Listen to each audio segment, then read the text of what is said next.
2022, and we have a Bloomberg Equality Summit. Is it more important now than it was 2 years ago? Well, we have to keep making progress, right? And we've got a lot to do, and the world is looking after people harder and harder. Inflation is bad for equality. So, yes, I guess it is more important than it was 2 years ago, even though I pause because 2 years ago was right in the middle of COVID, and inequality was pretty bad in COVID. So what's the pace like? I know we need to continue making progress, but is it a little bit at a glacial pace that we're looking at equality because we're so distracted by inflation, which I have a great poll on in a second. We're so distracted by the economy going under and all of these, little perfect storms that could create a huge turbulent time. I always think the thing is you've got to keep making progress. And as long as you're making forward progress, that's better than anything else.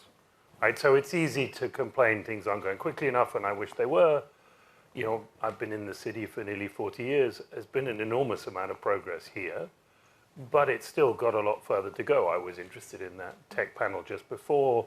30% leadership in tech is a long way away from where we are now. If it's achieved in 5 years, that's brilliant. If it's achieved in 7 or 9, as long as we're getting there, that's what matters. So we look at inflation day in, day out. Is inflation really bad for inequality? Does it really exacerbate the differences we already have? Yeah, I'm afraid it does. And I mean, here it's about income inequality. So there's lots of different forms of equality, right? But in the end, inflation is worst for the least well-off in society. And so higher inflation, the more you spend on food and the more you spend on accommodation and heating, the worse inflation is for you. And so, that's the challenge, is it makes inequality worse. The other side of it is the solutions for inflation also hurt the worse off in society. I'm afraid being rich is a protected species. The only thing that changes that is taxation on the rich, which is difficult to achieve. Okay, we have a poll, so 2-year QR codes talking about inequality and central banks. Have central bank policies in the last 10 years created more inequality? I think that's your A option. We should have it somewhere on screen. Your B option is, have central banks created less inequality? And then the third one is no impact on inequality. I mean, I don't know what you choose out of this. It could be unintended. Then we have to let them answer first. Otherwise, they'll all say the opposite right, of me. We'll give you 20 seconds. Just to I think it's just stabilizing a little bit. I mean, I don't know. Is it the job of more inequality? 75% for the moment. I know it's 79%. Okay, it's stabilizing. Is it, first of all, before we get to the polls and what you think, whether it's created or not, is it the job of central banks to look at inequality? So I would say no. That's not the job of one of the things of central banks is they need to be given simple mandates. The more complicated the mandate, the more it has to go to the hands of politicians whose job is to make trade-offs all the time. Central bankers, in the end, they have a series of tools, all of which work in roughly the same way. They think of it as many tools. Mostly it's one tool just used in different forms. And so I think you need central banks to have simple mandates. And we see in the US that the combined mandate of full employment and low inflation, or low and steady inflation, has created a problem where the Fed focused too much on one and lost control of the other. So it's settling at 78% of people in the room think that it has created more inequality, and 11% both ways, no impact or less inequality. Would you have said more inequality? I would have said more inequality because it's the format of what the central banks did. So look, the initial process about QE or pushing very loose monetary policy was necessary in order to get out of some of the problems the world had. There's a point where more and more loose monetary policy was creating problems. One of the problems is the inflation that we've now got. It obviously needed a catalyst to set it off. The other is what it did was to push asset prices up everywhere to levels that I think we can now all admit were unsustainable. But high asset prices are good for the rich and not good for they don't do anything useful for the poor. So it increased the inequality by making the rich feel even richer. But so, look, how do we reset? So we all want a fairer society. It's been 10 years of this, central banks putting so much cheap money out there that the rich have gotten more. COVID, again, we saw that change between, the haves and the have-nots. And now we go into, even more inequality because of austerity, possibly. Well, nobody said economics was easy. Yeah. And we've got a whole load of imbalances which have really built up. Yeah. And I think a lot of them have got to be undone over the course of things. That can be done in ways that increase inequality or ways that decrease inequality. One of the challenges of society is, in the end, the rich is going to have to pay more dollars of tax. Now, there are questions about what the way to get the rich to pay more dollars of tax. The rich are generally good at avoiding tax or earn their money in ways which are not particularly taxed. Even something like the carried interest in the US not getting through is a sort of remarkable idea, because it's only for the very wealthy that might possibly be a useful opportunity. So, so governments are faced with the challenge of how they get more dollars of tax out of the rich. There are different ideas, but that's going to have to happen in order to reduce inequality. In order to reduce poverty is different questions, right? And so, as we've seen in China, while inequality has on many measures gone up in China in the last 20 years, they've taken, pick your number, 600-800 million people out of poverty. But it doesn't mean that there won't be some people who end up very rich at the end of it. So what's the right way of looking at it? Should we reduce poverty or reduce inequality? Because we've seen so much division, right, in our society. So I think when it comes to wealth, personally, I think it's about reducing poverty. So reducing absolute poverty. The relative measures on wealth are, they are by nature relative, and successful economies work with, we're not all given exactly the same gifts, tools, training, so on and so forth. We can do lots to equalize opportunity, but even if you give perfect equal opportunity, you won't get the same outcomes, and some people will be more successful than others. Personally, I'm a believer in that's okay, and you should reward that. But what we should do is try and pull as many people out of absolute poverty as possible. Nobody should have to worry about whether they can turn their heating on, or that the form of heating they have might kill them because it's a gas fire in a small enclosed room that the fumes from that might do them more harm than the heating. So, absolute poverty is the world's real challenge, and in the end, it is the West's real challenge as well, I would say. How does inflation look like from here? So again, inflation is a direct tax almost on the ones that have the least. Does it get much worse from here? In the UK, we're at 10%. 10% is pretty bad. 10% is inflation out of control. It's 8% in the US. There's a set of maths which says it will likely come down over the course of the next 6-9 months. But I don't think we've yet seen enough central bank action to get rid of inflation. And one of the things of inflation is you've really got to, it's like a sort of fire. You've got to stamp it right out and make sure there's no smoke left whatsoever. Otherwise, it will reignite. And my worry is what is likely to happen is that central banks and governments don't want to take the immediate action. In the end, they should have taken the immediate action 2 years ago, not, it's sort of too late today, but every time you put it off increases the likely problem in the future. Which means that governments have to give back. This government needs to give back to make sure that a lot of people are supported. Is that the right way of, it's difficult to argue otherwise. Has to work out what they're trying to do. That's trying to give too much commentary on this government at the moment is a bit tricky. But in the course of sorting out deficit problems, you can focus deficit action in things which penalize the least fortunate in society, or you can focus on things which help them relatively. So that's clearly a place to focus first and foremost. The reality, though, is we've got inflation, which means we've got higher interest rates, and I don't think we've seen the highest level of interest rates yet for this cycle at all. And that naturally moves wealth around in the economy. People with floating mortgages or people with mortgages coming up for renewal are facing a significant reduction in their sense of wealth.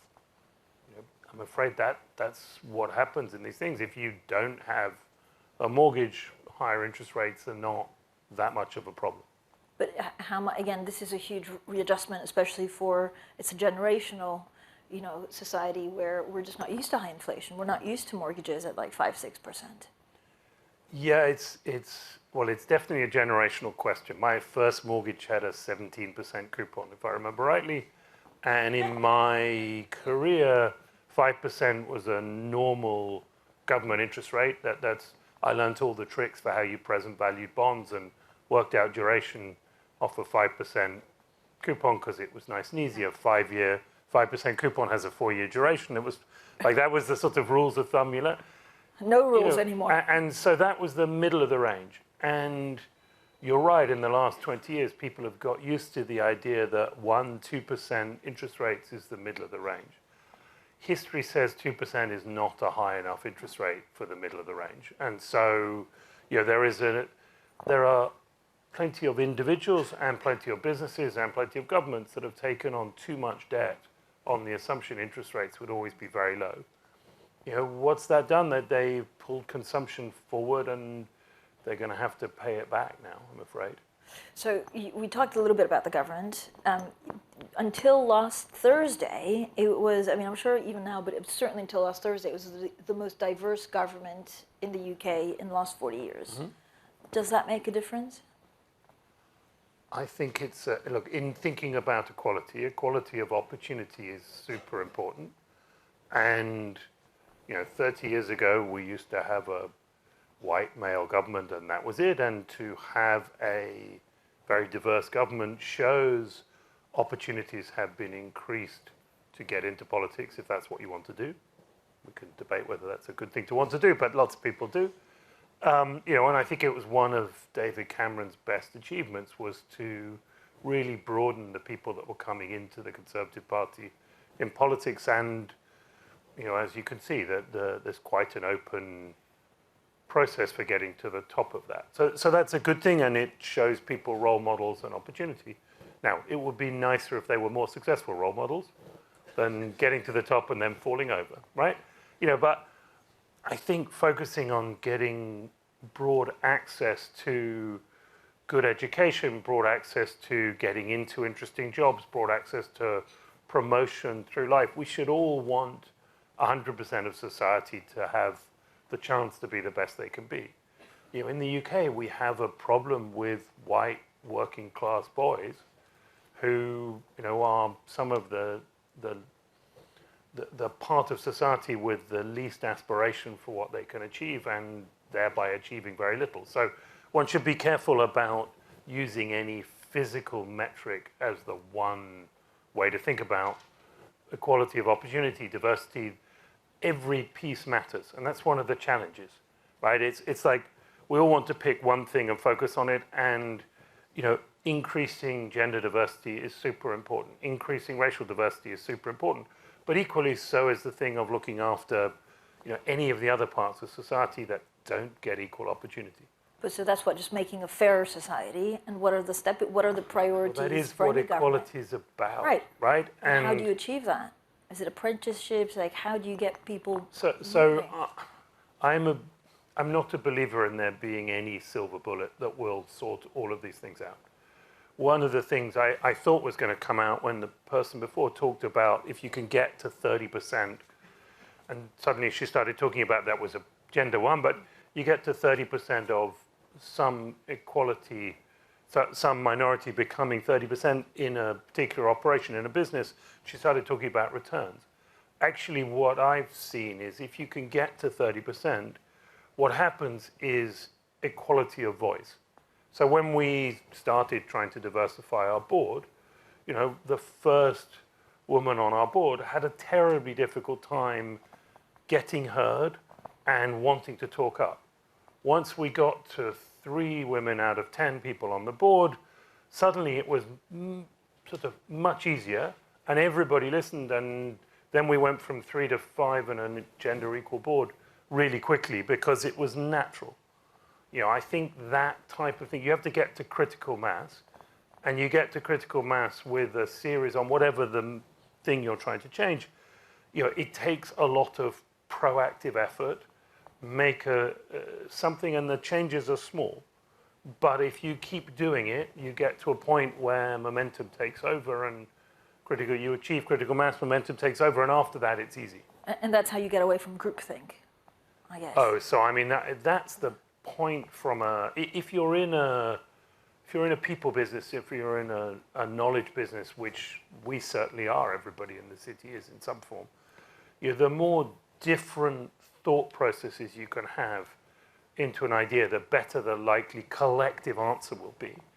And I think one of the things when people are recruiting, they're, God forbid you leave tomorrow, the bosses at Bloomberg will go, okay, we need somebody to replace Francine, and they will have, okay, let's pick somebody, they're going to naturally think of somebody that's exactly like you, right? Funny. Now, you're very good at it, well, exactly, you could choose the list of criteria, not paid enough, but that didn't.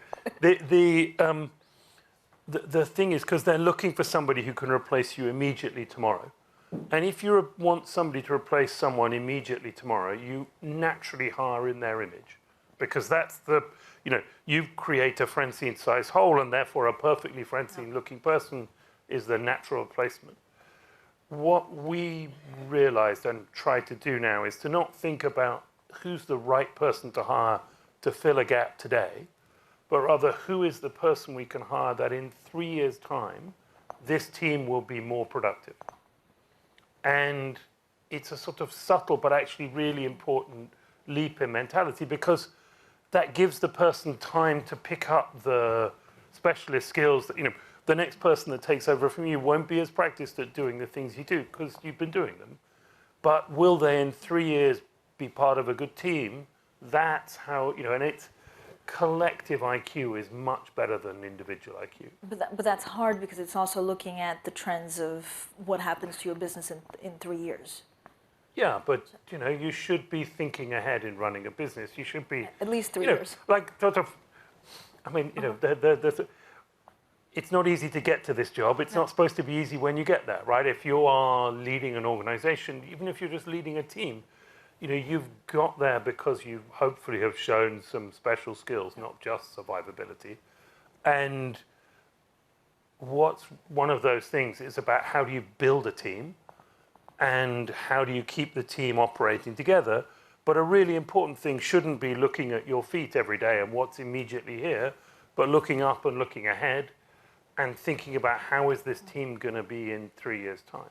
So certainly we have a regular session at the firm level, but all the way through to different areas where talent planning, talent mapping, where you're looking, what you've got today, but where are the gaps? Where are the opportunities? Who are the people you can progress? What do we need to do and how is the team going to look in 3, 4, 5 years? And that's where you should be thinking about people and creating futures for them. Look, if you look at UK financial services, so you're part of Progress Together, which basically tries to bridge this inequality economically, so different backgrounds. Yeah, exactly. Are you? I mean, is it frustratingly slow? So that's a new initiative because, if I look over my time in the city, I've said it often, it was a horrifically misogynist and non-diverse place when I first arrived in the city, and it's got further to go to be fully diverse, but it's come a long way. Against that, sort of social mobility has in some ways gone down in the city over time. Part of the sort of academic achievement thing that whatever the last 20, 30 years has been more and more everybody has to go to university, and of course you couldn't possibly hire even an assistant for your business who hasn't been to university, and what that does is take away a lot of opportunities with social mobility. The sort of what used to be joked about of the sort of Essex Barrow boy, not even sure what a barrow boy is anymore, but sort of was one of the groups of people in the city, and that got phased out by the sort of urge towards higher and higher education achievements. And what we know in social mobility is, that there are parts of our society who don't even imagine going to university, and so you need to do things to create pathways for them into university, pathways into good university, but also pathways for them into the city. And I think, we can definitely do better. I'm always frustrated when, you hear people say, oh, it's only the Eton and Oxbridge people who end up running businesses. I'm not one of those people at all. You can do it, but we should make it easier for people to come in, and, social mobility is an important part of it. But whose job is that? Is it public? Is it private? I think all of these things need both, right? I mean, in the end, if you get into a position of leadership, I think your job is to leave, maybe it's all of our job is to leave the world in a better place than when we started. But in the end, when you're young, it's about trying to earn enough money to eat a hard meal every day or 2 meals a day, and then it's about getting some savings. And there's that Quaker expression, I'm not a Quaker, but the sort of idea of spend a third of your life learning, a third of your life earning, and a third of your life giving back is a nice concept. In the end, we have to balance our lives. But when you get into a leadership position, if you are then selfish, well, bad on you, right? The more of a leadership position you get into, the more you should think about helping the people in your team and the society around you, because you're given a platform where you can do it. And so, yeah, I think all of the leaders in the city should be thinking about what they can do, should be involved in giving money back to charity, involved in as many different ways of leaving society in a better shape.